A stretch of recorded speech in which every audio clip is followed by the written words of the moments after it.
నక్సల్స్ పనైపోయిందా? అమిత్ షా అనుకున్నది సాధించారా? నక్సలైట్ల ఏరివేతలో కేంద్రం విజయం సాధించిందా? అగ్రనేతను మట్టు పెట్టేసిందా? పాకిస్తాన్తో యుద్ధం జరుగుతున్నా ఆపరేషన్ కగార్ ఆపకుండా పొడిగించిందా?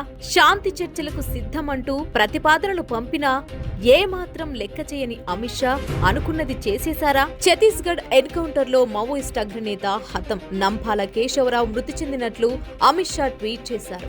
మావోయిస్టు పార్టీ చరిత్రలో ఇంత పెద్ద నేత చనిపోవడం ఇదే తొలిసారని అమిత్ షా ప్రకటించారు. ఛత్తీస్గఢ్ ఎన్కౌంటర్ లో 27 మంది హతమయ్యారని, ఆపరేషన్ బ్లాక్ ఫారెస్ట్ తర్వాత 54 మంది మావోయిస్టులను అరెస్ట్ చేశామని చెప్పారు. మొత్తం 84 మంది మావోయిస్టులు లొంగిపోయారని ప్రకటించారు. ఇక నక్సలిజం పనైపోయిందనే సంకేతం ఇచ్చారు. మావోయిస్టుల ఏరివేతలో భాగంగా నక్సలైట్ అగ్రనేత నంపాల కేశవరావు చనిపోయినట్లు ప్రకటించి నక్సల్స్ ఏరివేతలో ఇదొక విజయంగా పేర్కొంది.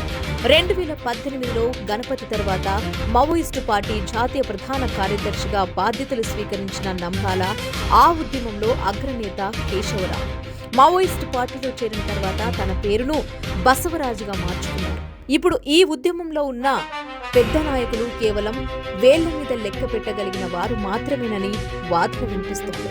కేంద్రం కూడా మావోయిస్టులను అరికట్టేస్తామని గట్టిగా చెప్తోంది. 2026 మార్చి 31 నాటికి మావోయిస్టులను నిర్మూలిస్తామని కేంద్ర హోంమంత్రి అమిత్ షా ప్రకటన చేసేశారు. ఇంకా అడవులపై పట్టు బిగించి ఈ ఉద్యమాన్ని అంతచేస్తారా? లేదంటే అడవుల్లో ఇంకా కొంతమంది తయారవుతారా?